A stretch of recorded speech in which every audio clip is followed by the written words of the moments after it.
Hi, hello, welcome to another episode of Fright Mic, or if you're new here, welcome. I'm Sam. I'm Liz. And welcome to 2025. Never thought we'd make Never thought I'd survive this long. It's what a journey. Happy New Year. Things can only go up from here, right? Right? Yeah. Same us. New Year. Woo. Yeah. I hate that New Year, New Me shit. Yeah. I always feel too much pressure. Yeah. It always feels like Jon Snow in Battle of the Bastards when he's got his one sword out and the wall of people coming at him. It's like all the New Year, New Me shit. Yeah. Like, ah! That's too much. It's too much. It's too much. Too much. Too much pressure. I hate it. Me too. But we're ringing in the new year, 2025, with a new theme, of course. And this one, I haven't decided. It's a working title. It's fact or fiction.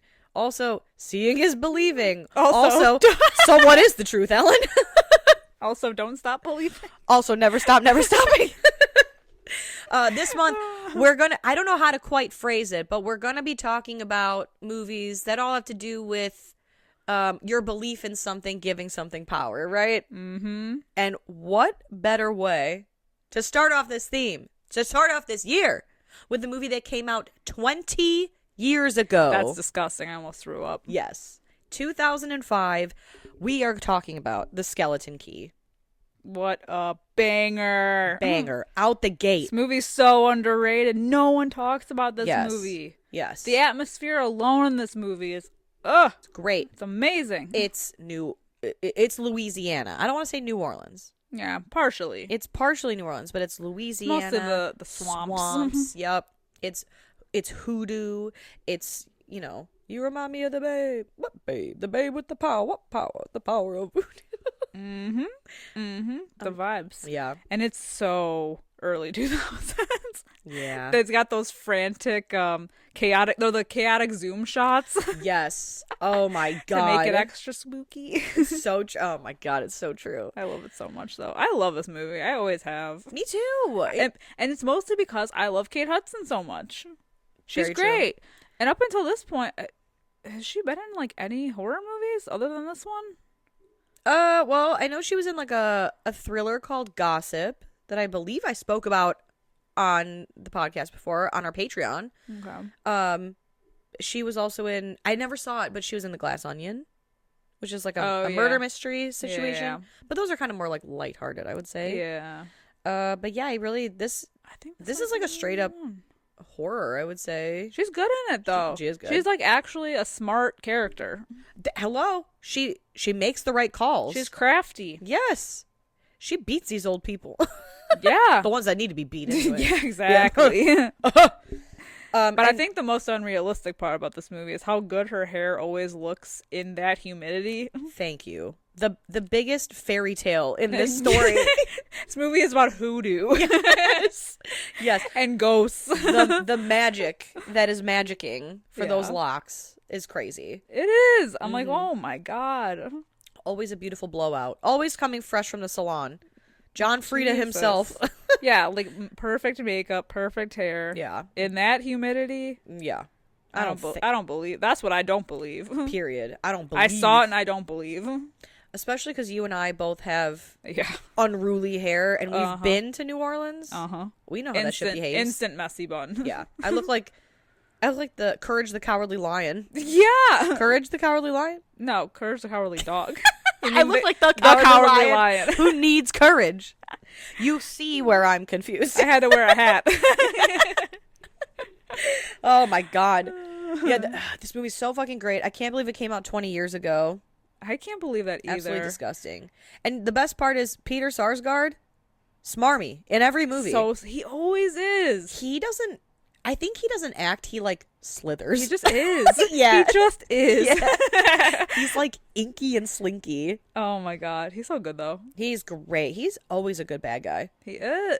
Just because it's like he looks like he'd be like, all right, he's a solid dude. Yeah. No. See, no, man. He's got that like catfish face though, where I'm like, what's behind those eyes? Why is like forgetting Sarah Marshall? Yeah. Well, you got some pain behind those eyes. Yeah. Exactly. Yeah, he's got a face of a man he's got the build of a man that I'd want to trust. He looks like a car salesman. Yeah. Well, exactly. And I think that speaks for itself. He's greasy. Yeah. Yeah. He looks like someone I would want to trust, but he feels like someone I don't trust at all. And what it's just because I mean, obviously, there's a big twist here. The big, like I don't know, I guess not twist ending, but like kind of like an interesting. I don't want to spoil anything like right away, but like the way that he is in this movie, the way he just brushes her off at every concern, I just feel like that should have been a red flag right away. Right. I mean, I get it, but also, come on. I think that's the thing too, is this movie's all about like belief and not believing, and she doesn't really know these people, but you kind of, what else are you gonna believe? You know, when you have somebody who's a quote unquote lawyer, right, telling you these things, it's like, well, I'm no dummy, but I'm certainly not a lawyer either. So it's like, oh, I have to trust you. I have to believe you. Yeah. This whole movie's based on belief. Mm-hmm. It's great. It's really good. Yeah. Very passionate about this movie. I am too, because no one ever talks about it. I know. So, well, let's get into it then. All right. Yes. Well, so let's do the scores. We'll do the rundown. 6.5 out of 10 on IMDb. An abysmal criminal 37% on Rotten Tomatoes. Whoa. Spit in my face. Shit. Yeah. I couldn't believe when I wrote this. I did not want to believe. And I don't. I like to believe. Yeah. Yeah, that sucks. Yeah. That straight up Stupid. sucks. It's straight up not having a good time, bro. Yeah, what's up with that? I know. What's wrong with this movie? I think this is a common theme on this podcast. I know. Is that everybody hates what we love. yeah, Not all the time. the people on Rotten Tomatoes suck ass. Boo. Yeah, and yet every time we get like a certified fresh one, we're like, I agree. Yeah. Great. Standing applause. Yes, everyone knows what they're talking about on this one. Oh. Yeah. All right. So that score's a little disappointing, but what did I expect? It's a 2000s horror movie. Can't win them all. Well, we begin with Caroline. Caroline. I swear to God. I know. The whole Take a movie. shot every time she says Caroline. Take a shot. Yeah, Caroline, played by the beautiful, gorgeous Kate Hudson, The Kate Hudson. who is a hospice worker who is fed up with her job Amen. in a like care facility because they don't give a shit. They're basically. a business. They're a business. Yeah, Yeah. they're supposed to be in the business of caregiving, and they're in the business of money making. Yes. Mm-hmm. So she finds an ad. Yes, an ad in a newspaper. Mm-hmm. And She circles it quite dramatically and largely, like she's gonna lose it. yeah, exactly. Sees an ad for a live-in care. So she is like, yeah, this is what my jam is. This is what my calling is. And she has a friend named Jill, Who's great. I love her. Also, She's the one that she should have gone to the whole time because she's the one that's like, what are you doing? she literally tells her, she's like, that's in Terrible in Paris. She's like, it's nothing but missing teeth and swamps. Yep. She knows she knows her shit. Mm-hmm. Because we find out Caroline is from New Jersey, Hoboken, New Jersey. Mm-hmm. And it seems like Jill, she knows what's good down here in the South. Yeah. I don't know. They never say if she's from I think Louisiana she is because or not, she mentions at that one point when they go to that laundromat. Oh, yeah, her grandma. Yeah, like it's like her grandma's friend or someone that they know. True. So, Yeah, so Jill's got the 411. She's dialed in. Mm-hmm. And yet Caroline pays her no mind. No. So she hightails her little tush all the way out into the swamplands, stops at a gas station where we see our first signs of the hoodoo that is affecting these lands by way of red brick dust laid over the door. The animal bones. You know, those are, if I'm not mistaken, I know my genitalia. Those are penis bones. How do you know? I just thought they were like vertebrae bones. True blood. True Blood. Yeah. True Blood. Because Terry Belfour, right? Yeah. He's the one with the PTSDs? Yeah. He wears a penis bone. I didn't know that. Yeah. Oh, shit. I could be wrong, though. Don't Google it. Don't tell me. I'm going to Google it right now. In fact, I'm going to call you out. wipe this part of the conversation from the episode. I'm keeping it in. 2025 is not looking good. We're already off to a rough start.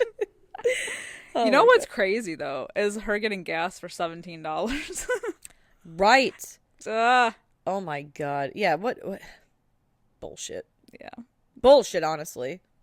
I didn't even fill my tank yesterday, and it was $30. I know. What the hell? It's ass. That's a conversation for another time. Exactly. The point is, Caroline, she gets the fuck out of there and pops on over to that house where she meets the slinky Luke, whatever his last name is. Doesn't matter. Luke Marshall. Luke Marshall, the lawyer, who for a lawyer makes a lot of appearances in this house. He's like, always updating a will. That's always his reason for being there. He's like, I'm here to update the will. How many times are you updating this will? Exactly. It's weird. It's crazy. Yeah. Especially because Violet is the woman whose will he would be updating. And if I didn't know any better, I'd be like, you're updating more than just her will. You know what I mean? Right? It's weird. It's weird. She's old, but Gina Rollins, she's still got it. Yeah. She's older Allie from The Notebook. I know. I remember. Her. She passed 2024. Yeah. That's crazy. And she was like 95? Damn. She was up there. Yeah. I remember that. Love her though. She is so good at playing a bitch. She is. I was going to say that. Mm-hmm. Damn. Yeah, she was good in this. She's so good in this because she takes one look at Caroline and she's like, she has like nothing but just shit talk to say to her, like just the worst. Especially like later on when Caroline does get the job and moves into the house, and she's like, Violet confronts Caroline in the bathroom and she's like, "You're marked, aren't you? You've been marked. You whores are." She's like, "Oh, now where you can see." Doesn't matter. Violet's a judgmental white woman in the South. But then we also meet her husband Ben, who he's the reason for the season. He's the one that needs the care because he must have suffered some kind of stroke because he's paralyzed, cannot speak, can't walk, can't do much of anything. It's amazing. Yeah, like Luke played by John Hurt. Yep. John Hurt. He speaks like 4 words this whole movie. Yeah. It's crazy. But like it's like all in the face, you know, because he can't speak, so he has to communicate with his eyes, and he's just like, oh, he does such a good job at being stressed the fuck out. I know, but damn, it's like it's almost like claustrophobic feeling when you realize what's going on. Yeah, oh exactly, it's terrifying. Ugh. Yeah, and Luke's got the 411 on this whole situation. He knows almost too much for a lawyer. That's what I'm saying. Yeah, like it's honestly astounding because he's like, oh yeah, he had a stroke, double stroke, in fact. It affected both sides of him because she's like, oh, which side's affected? He's like, both, if you can believe that. Crazy stuff, right? Right. Yeah. So it's but things are like a miss right away because she the first thing she notices is the fact that they don't have any mirrors hanging up in this house. There are no mirrors. She's like, what's up with that? And like Violet's excuse is that she doesn't want to like see herself age, which like, okay. She also tells Violet that Violet tells Caroline that the house is very old and each room has its own key, but the owner of the house was given a skeleton key, which is a key that unlocks all of the rooms in the house. And so Caroline is to be given a key because I think Ben gets locked in his room. Yeah. But she's supposed to be, I think, like helping around the house and stuff. And Violet makes it very clear, I'm going to live as if you don't live here. Don't exist in this house. So like, you don't exist to me. Yeah. You notice the amount of keyhole shots in this movie too? Of course I do. For a movie called that. The Skeleton Key. I love that. It's wild. It's wild. I was going to say something. Never mind. So moving right along, for someone who wants to pretend that Caroline doesn't exist there, Violet uses her a lot, including the scene where she's in the garden planting, and she's planting a flower that I believe is it doesn't need to be like replanted every year. Mm-hmm. So already suspicious, because I think you'd only have to like replant it if you were digging it up. Yeah. So like, what's she using it for? We know these lotions. These she notice she never says Ben's medicine. She says remedies. Yeah. Yeah. So like, his remedies. Suspicious. But she asks Caroline to go up and get more seeds from the attic. Mm-hmm.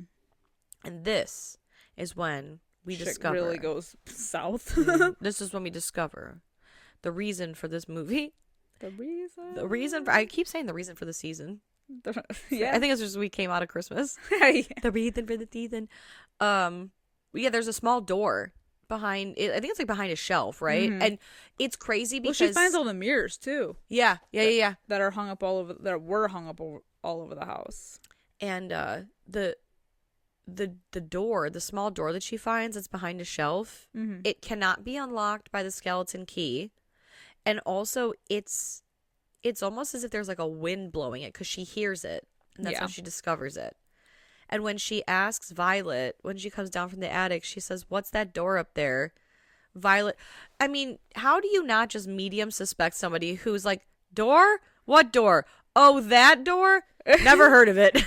Don't know anything about it. We don't open that. We can't get in there. Yeah, never been able to get in there. But she's so adamant about the house and the history of the house. Yeah, I was going to say, she really is into, like, honoring this house. She has pictures of the, like, children that they bought it from in, like, the 60s or something. 62. Yeah, 62. And so she's like, we like to keep the memories alive in this house. And behind that photo is a photo of Papa Justify and Mama Cecile, who we were told were basically like the housekeepers. Mm-hmm. And we get a little backstory on them a little bit later. But for now, it's all about the memories. It's all about the memories, the honoring the history of the house. Yeah. I love her little accent. I love her too. She's great. She's just so crabby. I know, and I relate. I relate so much. I know. And then I think it's this first night. They also mentioned that Ben was in the attic when he had the stroke. True. Which, like, how does it even come up? I don't even remember. But they mentioned it a couple of times.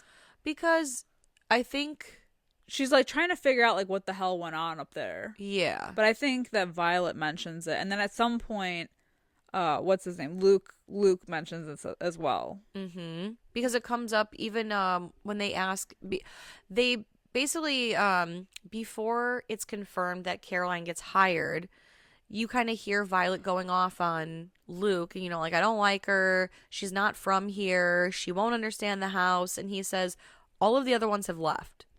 You can't keep a bitch hired, so you have to take her. Right. And later on, too, when Caroline says, I want to speak to the last person who worked here, even she knows, you know, like, oh, didn't you say someone said something happened up in the attic, right? Like, yeah. I swear to God, everybody, it's who's the town crier? They all know. They all know what's going on. All of them nosy. Mm-hmm. No one lives closer than 10 miles to each other, and they're all nosy.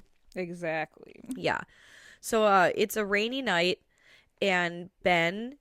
So it's, I think, Caroline's first night in the house too, and it's an old house. She's unfamiliar. This movie. It rains so much. Yeah, but it is New Orleans.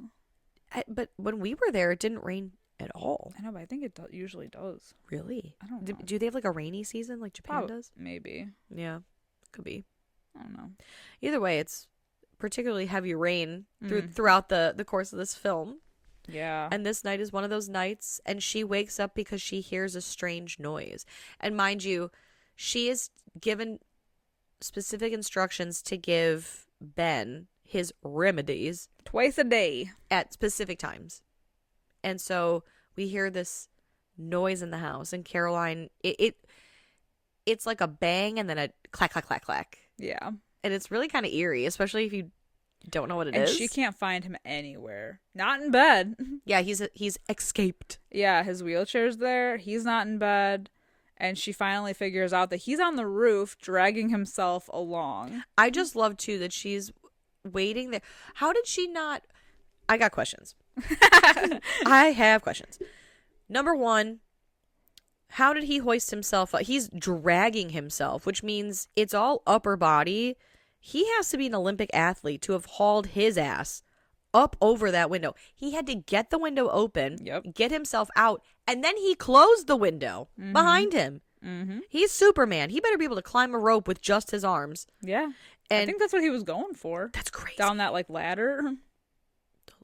That ladder thing that she ends up climbing on. Oh, yeah. In the movie. Yeah. Whatever it's called. You know that thing. I know. The trellis or... Trellis, yeah. And I like that she looks in the window and she's like, hey, don't do that.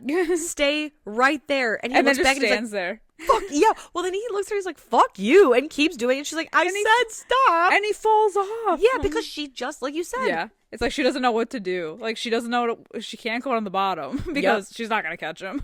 It just reminds me of like Resident Evil when he's like, stop, don't open that door. Yeah, exactly. Okay. Right.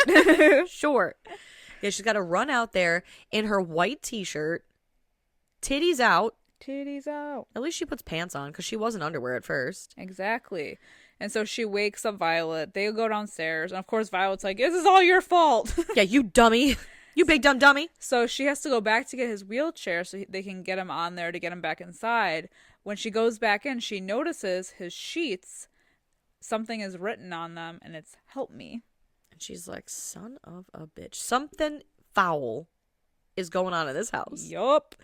Especially because, what's her name? Violet. She says, oh, I don't want to call the doctor until the morning. For now, we just have to get him inside. Right. Why not call 911? Because it's an reasons. emergency. Important reasons. Yeah, of course. These old people be scheming. Well, the next day when she shows Luke the sheets, there's nothing on them. It's crazy. Gaslighting. Gaslighting galore. Yes. And Luke's like, what? Mm-hmm. This guy sucks, dude. He sucks because he's like, oh, you're just, he's doing that shit that people do in movies where he's like, oh, you just haven't slept long. It's like the house is playing tricks on you. Blah, blah, blah. It's every excuse in the book. He's doing that thing that men do in these situations. You notice it's always men. Gaslighting. Yes. A woman is like, there's a demon in the corner of the room. It's 100% visible. It's 100% opaque. And the man's like, are you on your period? Is that what this is about? Do I not pay enough attention to you? I think you need more things to fill out your day. Exactly. Rude as I fuck. Know. It's true. It's true. Oh my god. So she also goes back up into the attic and she gets into the hoodoo room. It just makes me think of him in Orphan too. He did the same shit in Orphan. Yeah, so that's the thing. He wasn't a bad guy in Orphan. But he avoided all of the fucking signs. He kind of was, though. Was he? I feel like he was. I feel like I felt bad for him. I don't know. I don't remember. It was weird. I've only seen it once. Orphan? Yeah. Oh my god. I know. But what does that say about me? I've seen it multiple times, and I'm like, I don't know. I want to say that he just wanted to be a dad. Because the mom was like, "What's up with this kid?" And he kept making excuses for her. Oh, yeah. You're right. You're right. Yes, I once Vera was blind, Farmiga was but now like, I "What's see." up with this bitch?" That's and he's true. Like, she's just a kid. It's You're right. I totally forgot that that's the. He did the same fucking thing. Mm-hmm. The worst. He was the worst. He always is the worst. But he's so good at being the worst. I know. I think he's the bad guy in Flight Plan too, if I'm not mistaken, with the Jodie Foster. Yep. Scorpio Queen. Incredible. I don't know why I know that. That's sick. I'm going home. and end. Yeah. So thanks for coming into the podcast. If this is your first episode, please don't judge us by this. Anyway, Caroline snoops in the attic. She finally figures out how to get into the secret room where she goes and finds voodoo dolls and jars with dead things in it and books and records and mirrors. All kinds of mirrors. Some more mirrors. Exactly. I am so tired. This is ridiculous. I can't talk today. So she goes and she plays the record at her friend Jill's house. It's called The Conjure of Sacrifice. The Conjure of Sacrifice. And Jill is basically like, oh, you didn't find a voodoo room, you found a hoodoo room. And it's like old folk magic that was pretty common. It's basically like something that was just like always happening in New Orleans. And it's like a combination of different like ethnicities and things. Like it's a religion that believes in magic over like gods, I would say. Mm-hmm. Right? Voodoo is like a god and a whatever. I don't know too much, but they kind of briefly touch on it in this movie. Yeah, I think so. So like she says the difference between like voodoo and hoodoo is that voodoo is a religion and a hoodoo is something that it only works if you believe. Yeah. So unless you give it power. Right. Yeah. Interesting. So Caroline confronts Violet about the room. And this is when we get the full story, the backstory. Mm-hmm. 90 years ago, a banker lived there with his family and their housekeepers. And there was severe abuse going on with the housekeepers. And then they ended up having this party with all the rich people in town attending. The drinks were flowing. And then all of a sudden, people were going to leave, but before they wanted to leave, they wanted to say goodbye to the children, but they couldn't find the children. Well, lo and behold, they find them in the attic with the housekeepers, and there's some conjuring happening here. The conjuring. The conjure of sacrifice. So they all got angry and basically like mobbed them and hung and burned the housekeepers. Which, when you know the ending of this movie, I know, that's so dark. It's so dark. It's so dark. Even if you don't know the ending of this movie, the fact that they hanged and burned their staff in front of a group of people. Yeah. Just like stone cold murder.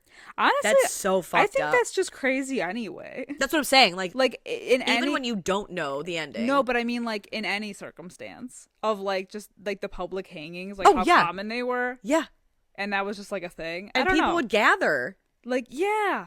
It's kind of like public executions though. Like, yeah, but I don't know. I know it's creepy. It is. I'm not going to one of those. Are you nuts?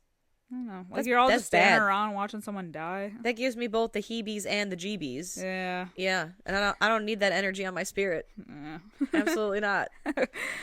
So they basically and they say that sometimes you can see the housekeepers in the mirrors. Ooh, you see them in the mirrors. Yes.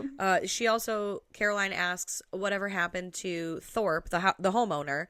And Violet says, and it's funny, like this never triggered anything in her that Violet knows so much about this house and its history. Like I know she likes to honor it and whatever, but she knows the 90-year-old tea. Right. The piping hot tea down to the detail. And she says, like if so many bad things happen in this house, you think they wouldn't want to move in. Right. Especially because she's like in the beginning when she says that, oh, we bought it from the children of the house. You would think that the children would have given it up a lot like earlier in life. Right. Because they were adults by the time they sold it. Exactly. I don't know. Well, and it's like it's very strange because she says the man of the house, Thorpe, the bank went under and he turned a gun on his wife, shot her to death, and then killed himself. And then the children lived there until 1962. Yeah. When Violet and Ben bought the house from them. And then later on, they say, Caroline finds out that the brother and sister that owned the home, shortly after they sold the home, they both died of strokes. Ooh, coincidence? It's a lot of stroking out. I don't know. Around this property. I don't know. Yeah. Real witchy stuff going on here. So after she's giving Ben a bath one evening, and she has like a small mirror that she carries around for herself since there was no big mirrors on the wall. And she's like, I don't know if you buy into this, Ben, but like apparently you can see ghosts in mirrors. And so she goes to show him the mirror and like faces it towards himself, and he freaks out. And so she's like, oh my God. So it's very scary. So she ends up going to a hoodoo expert in town. She says, tell me, what's good? What's the good? Yeah, what's the tea on this? Right. And she tells them her about the line because she notices the red sand or the red dirt line. Yeah. Too. So was it like brick dust or something? Yeah. Yeah, and she explains like the situation going on with Ben and how she's like, I don't know. She basically suspects by this point that like Ben didn't really have a stroke or something happened where he's being like basically brainwashed. Yeah. Into like illness. By this like because he believes in hoodoo. Right. Enjoy the podcast, like what you hear, and you want to hear more? Well, you're in luck. We have a Patreon. That's right. If you don't know, we talk about new movies on our Patreon. We do monthly rewinds so that way you can find out what we are watching between our main episodes. Sometimes we craft spooky cocktails to match our theme of the month and watch parties galore. So much fun over there.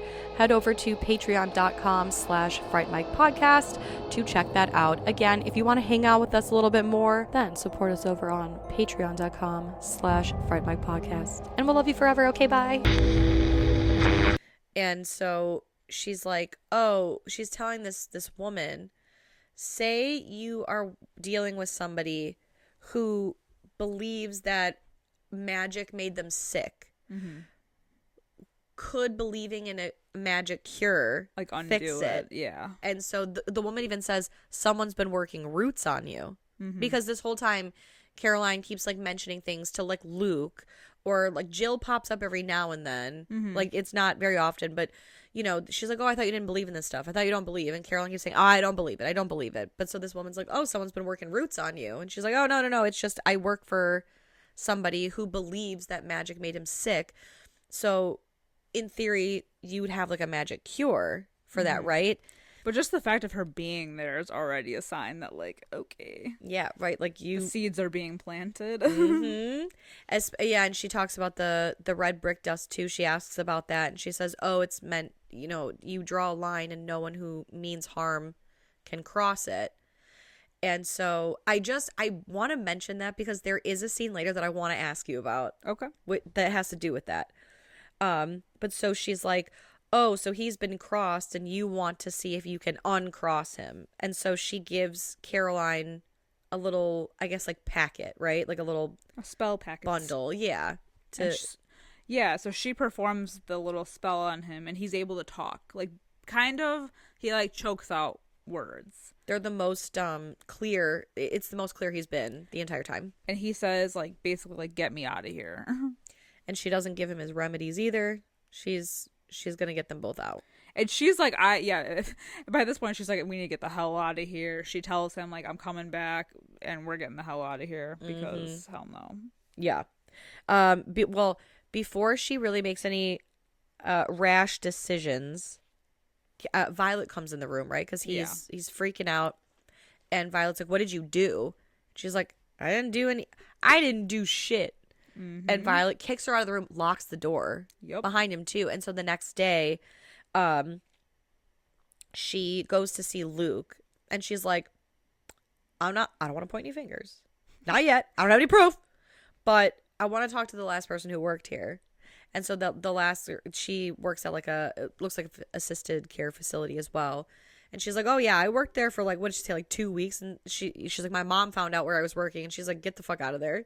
Mm-hmm. She's like, something's going on in that place, and it's not magic that's making him sick. It's her. Yeah. And so Caroline now is convinced that what's her face, Violet, is up to no good. It's like elder abuse or something. Like they want something from this guy. But Luke is still like basically calling her crazy. Yeah. Like, what, you're gonna kidnap this man from his wife, his beloved? Oh my god, they've been together since they were children. Yeah.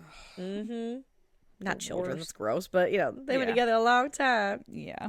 What is he always says like, he's the love of her life. Yeah. Mm-hmm. That's the love of her life. His accent, man, I know. I can't. He's the worst. I know. And so she's like, yeah, I'm gonna have you start the paperwork for a restraining order, because basically on the way home or on the way back to Violet's house, they stop at that gas station that she had stopped at before with the penis wind chime. And she's like, stop at this gas station. I know these people. And there's a line of brick dust. Yeah. And it's so interesting because they go to cross, and for the first time, we're supposed to suspect Luke, even though we most medium suspect him this whole time. But he like refuses to cross at first, and he's like, oh, you know, Mama raised a gentleman. So like she goes in first, and there's a woman sitting there, and she's listening to a record, and Caroline asks like, oh, you have a lot of records. Have you ever heard anything by Justify? And this woman's blind. Right. And she's like, what do you know? What do you know? Exactly. What do you know? And she goes, have you ever heard of The Conjure of Sacrifice? I have it. If you have heard of it. And she goes, the old woman says, if you have that record, you wouldn't be talking about it. Like it's Forbidden. Powerful. Yeah. And I do think it's interesting because Luke is in the room. Right. So he does end up coming in.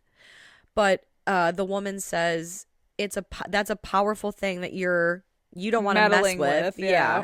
And basically the Conjure of Sacrifice is to prevent death, not entirely, but for a while, by taking someone's remaining years. Yeah, a sacrifice. Of sorts.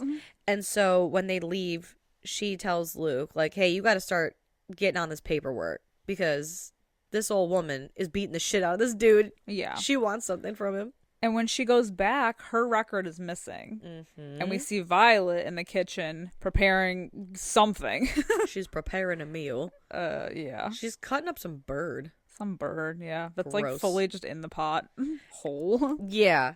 And now this is the scene I want to talk to you about. Okay. Because she goes in the house and she lays down that dust and then kind of covers it with a rug a little bit.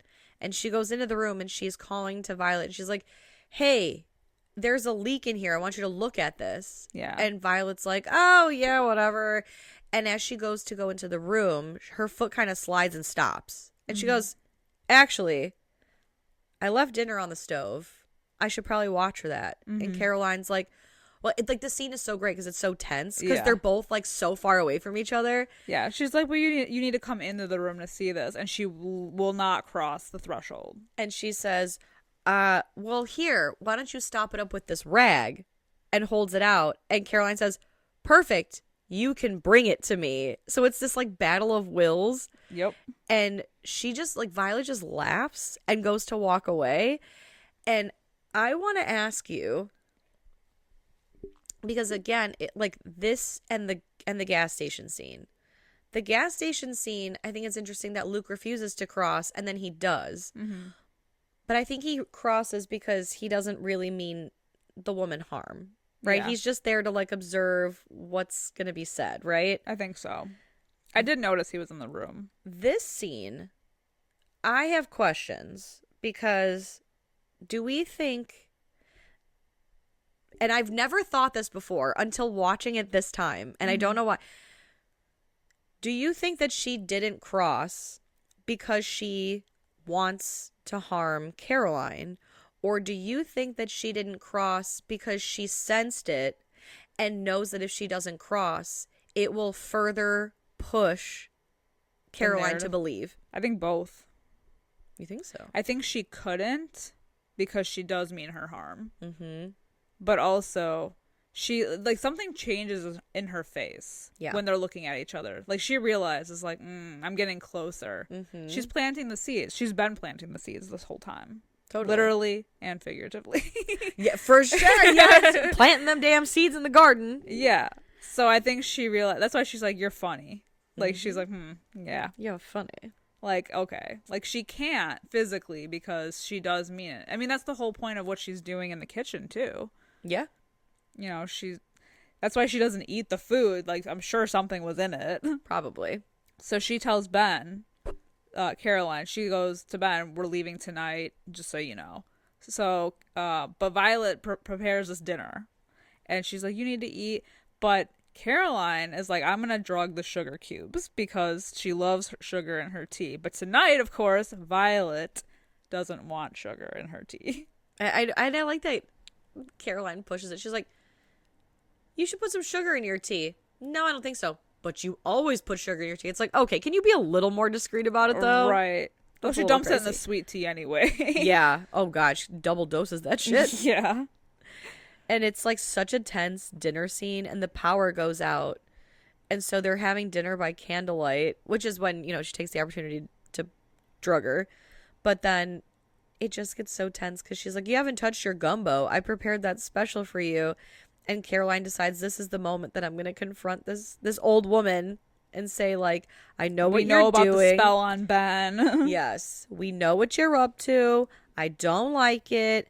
I'm calling you out. And Violet realizes that something's happened to her and she's been drugged. So she doesn't fully get knocked out. She hits her head on the table pretty good, though. Yeah.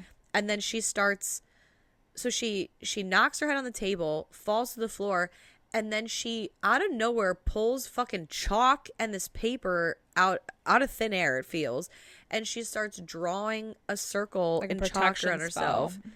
And Caroline, yoink, snatches that paper up, which is, it's the basically the conjure, sacrifice, protection or something like that. Is what it says on the paper. And she just keeps saying, like, he will not leave this house. And try as she might, they never end up leaving. Well, Ben doesn't leave, yes. She rams, so the gate is locked. Yeah. The gate to the property is locked. And I feel so bad for Ben because she manages to get Ben out of the house into her car. And he's been, like, bedridden and in a wheelchair and whatever this whole time. Now he's being thrown around. Yes, like a fucking ragdoll with there's no airbags in this car because she's driving an old car. And I'm surprised that she didn't think about, because it's a torrential downpour at this point, but I'm surprised she didn't think about the boat sooner because when it was like the day after Ben tried to get out through the roof. And she noticed, she's like, what were you going towards? And she noticed the boat that's like in the little pond nearby. Yep. The swamp. But yeah, so she decides to hide Ben in the tool shed. And then she said she's going to go get help and come back for him. I love the idea that because, in a movie, it's quick cuts, right? Yeah. She puts his ass in that shed. I know. And then she paddles her way to, like, the next town to hitch a ride by truck to Luke's place in New Orleans, which is mentioned in the beginning of the movie from Jill to Caroline that it's a little under an hour away. Yeah. So she was paddling forever. Paddling forever to hitch a ride to get to Luke's. Just to go back? Just to go back. Ben has been suffocating under that tarp that she laid on for hours. And honestly, I wouldn't go to Luke. I would go to the police. What is he going to do? He's been a naysayer this whole time. But she trusts him for some reason. For some reason. I don't get it. He's got evil eyes. He does. He looks like the bad guy from Monsters, Inc. Randall? Yeah, that's what he looks like. Yeah, I believe it. And she tells him, she's like, bro, sit down. Bruh.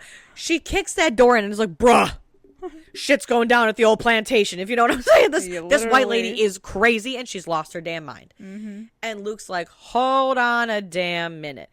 And he's got a record on. And while Violet is preparing dinner, I believe, or maybe it's the night before when she's preparing Ben's spell, there's a record playing at Violet's house.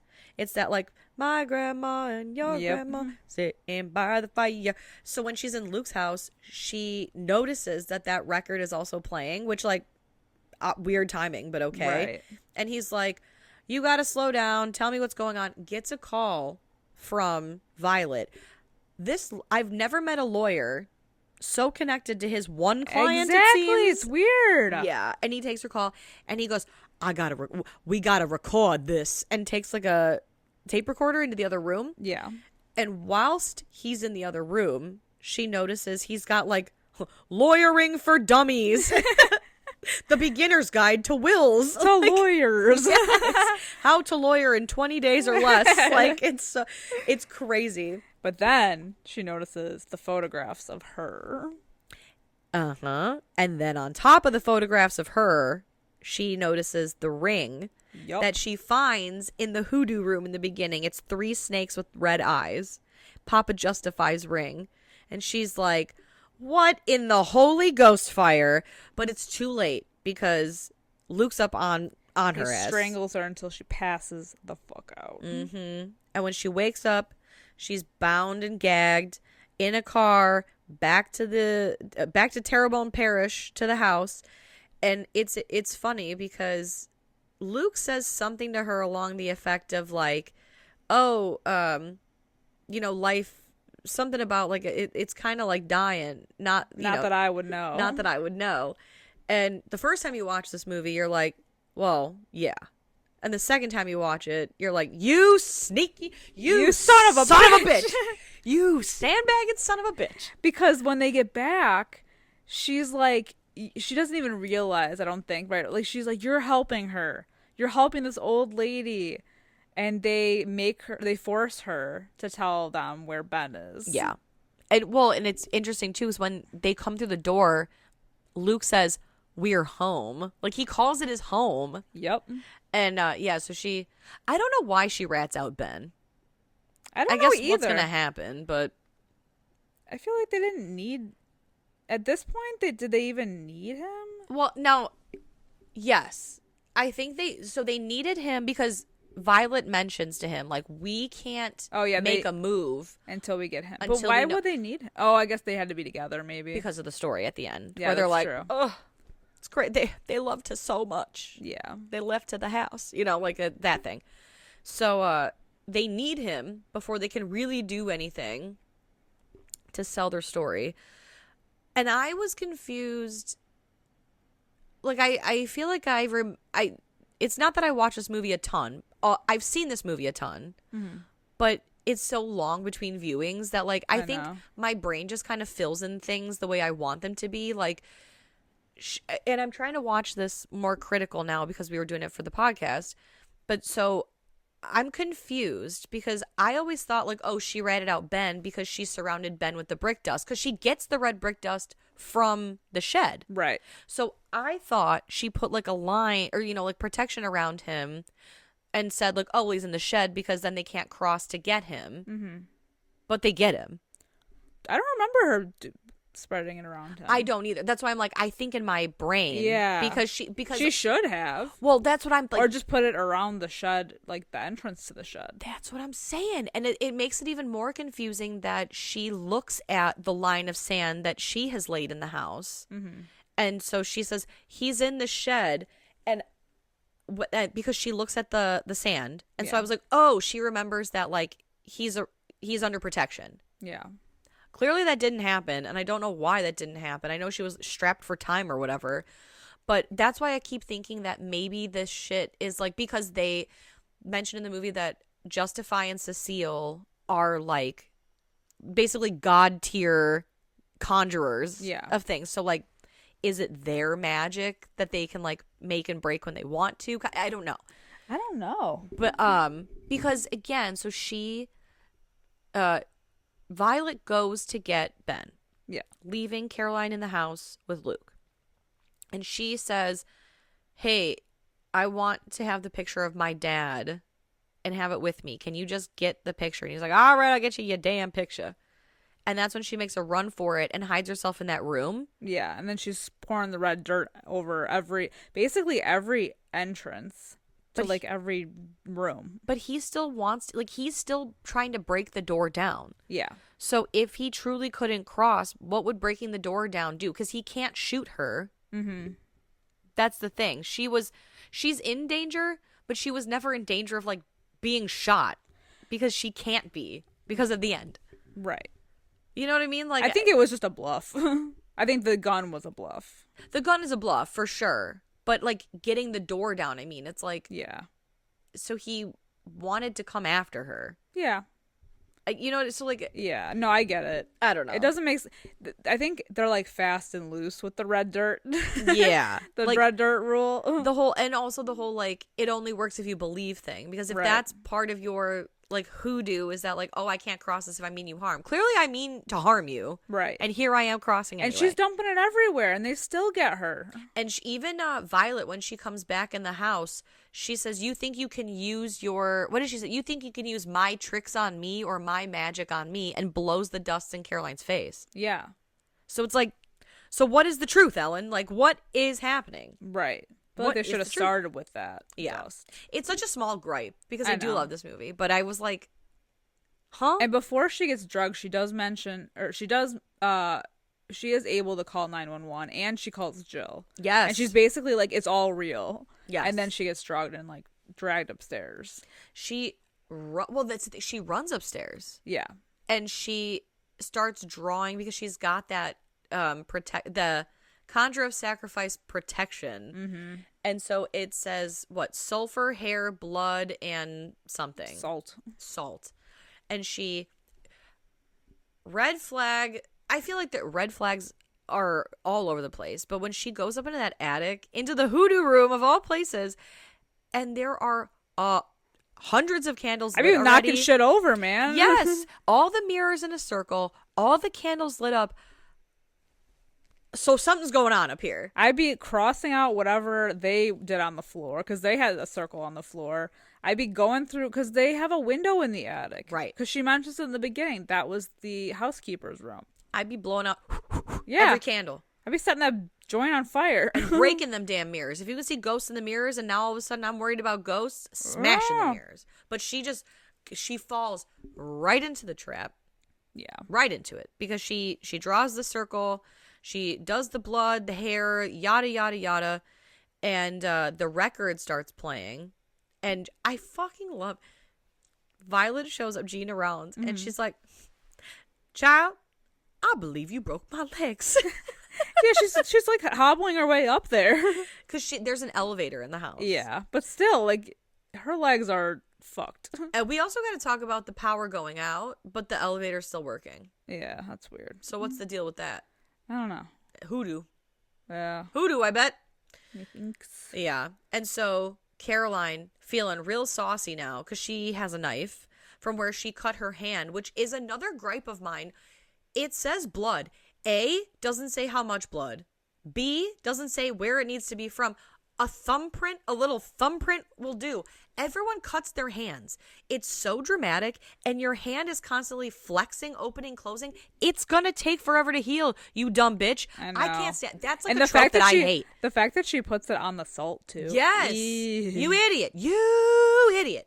I feel like in something like True Blood, when they're like, oh, you need blood for this, like whatever. They're like getting the bowl out. Yes, they're getting the bucket. They're getting the blood bucket out. Yes, it's crazy. It's a trope to me that always drives me nuts. I know. Is the hand slicing. I feel like Phil from Hercules. He's like, "Will you stop with the hand slicing thing?" Drives me nuts. Yeah. But so anyway, Caroline is like, "You can't get me. You can't get me." I drew this circle of protection, and I just love what a see you next Tuesday Violet is when she goes, yeah? And where'd you get it? Me? Me thinks that maybe you've been duped. It's a protection spell and she can't leave the circle. The only thing that protects is you from leaving. Ooh. Gotcha. It's the greatest gotcha of the 2000s. And now she realizes that she's fucked. And I love the idea that she could have left that circle, I bet. Yeah. If she didn't believe. You know what I mean? Like that's the thing. She kept saying it to herself. I don't believe it. Even as the mirror is flying towards her, I don't believe it. But because she truly did believe everything, because she saw like the ghosts in the mirror basically. Yep. Fucked. Just fucked. Ruined. So it knocks her over, knocks Violet over, and when everybody wakes up, the bodies are switched. Damn. Which is such a devastating ending to know that that's exactly what happened with Ben and Luke. And now it's happened with Violet and Caroline. I love when the bad guys win sometimes. I know, but it's like oh my God. I know. It's just so fucked because they're trapped and then, you know, like the cops come, the paramedics come, and even Jill shows up, and now Caroline, who is in Violet's body, also, they're like, oh, she had a stroke too. She can't say anything. Mm-hmm. And she's trying to plead with Jill, like using her eyes just like Ben. Yeah, exactly. And they can't even say anything, and they're trapped in the body, and that is just suffocating. And it's so fucked because they put these two in the back of an ambulance together, and they're looking at each other like, oh fuck, I get it now. Oh shit, but it's too late to do anything. Fuck. And it's even crazier because, of course, they want to stay in their house, right? Because this is justifying Cecile's house, after all. And what's his face? Peter Sarsgaard, he goes to Jill and he's like, it's crazy. They really did. She hadn't been here a long time, but they really loved her. And Jill's like, why do you say that? And he's like, because of their will. They left her the house. Oh, get out of here. Boo! You're the worst. So, like, even though I've seen this movie a bunch, it's always, like, one of those things where you hope that it ends differently. Yeah. Every time, because the ending is just so twisted and devastating. And then, like, you rewatch it and you realize how messed up everything was all along. I know. Well, and the sad part, too, is, I mean, they really, I guess, yeah, the movie is all about trying to convince her to believe in this stuff. But can you imagine what a different life it would be if she just was like, whatever, you crazy old bitch. Right. Yeah. That's all it would have taken. Yeah. That's all it would have taken, and like one call to the police to be like, I sniff elder abuse here. Exactly. I'm sniffing it She out. put her trust in the wrong person. Yes. The wrong people. Like, ugh, just awful. I know. But it's great every time. It's just devastating. It is, because it's like, it's not a happy ending. I know. And she's trapped in this old woman's body. I guess it depends on your perspective, because for Justify and Cecile, great success. Yeah. Happy endings all around. But is it though? Because look at what they did to those kids. The kids got hung. Yeah. Yeah, that's dark. Well, again, based on your perspective, everything's about perspective, that's right? True. They weren't slaves, but they were help that were beaten and abused. True. And they said, fuck these people. Yeah. We're going to make them kill their own kids. That's true. We got away with murder. But then they kept the cycle going. That's true. That's the thing. I think they're getting greedy now. They're trying to live forever. I'd be and with Caroline them. wasn't a bad person. No, she wasn't. If anything, do it to like a piece of shit, you know? Like the lawyer. Yeah. Well, was he though? I think all lawyers are a little bit. Oh. No, I'm just kidding. I'm sure he was a nice man. Yeah, maybe. It's a small town. But myth. I know. Kind of a bummer. You wish it would have ended differently. Well, just because like Caroline did everything right. She was a smart person, like a smart character. And she cared. She genuinely was there to care for others. She left a business that she thought was there for the money to actually do something good. That's what I'm saying, like all along. I think that it's devastating for her because she was a good person. Yeah. And this just like happened. I know. It's kind of a bummer. A victim of circumstance, unfortunately. Yeah. Oh well. Oh well, what a bummer for her. All right, ratings. Oh shit. What are we thinking? Ratings for this is hard. It is hard because I have always loved this movie. Yeah. But I don't know. I'm trying to be fair. And this is the thing I struggle with on this podcast. One day I feel like I'm rating solely off vibes, and the other I'm just like, well, it was okay, even though I love it. So I think I'm going to land on a 4 out of 5 for this movie. Yeah, I was kind of thinking like 4 out of 5. Because 3.5 seems low. It does. But it's not like a 4.5. Like, it's not, to me, it's not like a 5 out of 5 movie. No. For some reason, like, it's just not for me. But it's still a really great movie. Yeah. So I think 4 out of 5 is fair. I agree. And I definitely giving it a star bump because we have a solid, like, protagonist. Finally. Yeah. Like an actual smarty pants. Yeah. But these are just our opinions on the Skeleton Key from 2005. Let us know what you guys think of this 2000s gem. Do you love it? Do you hate it? Is it a flop? I think it's a bop. Oh, yeah. Yeah. Chat us. Underrated. Chat with us over on our Discord. And follow us on all social media platforms to digest more of us. To digest. Yes. Oh, no. Oh, my God. All right. I got to go to bed. Until next time, I'm Sam. I'm Liz. Rest in peace.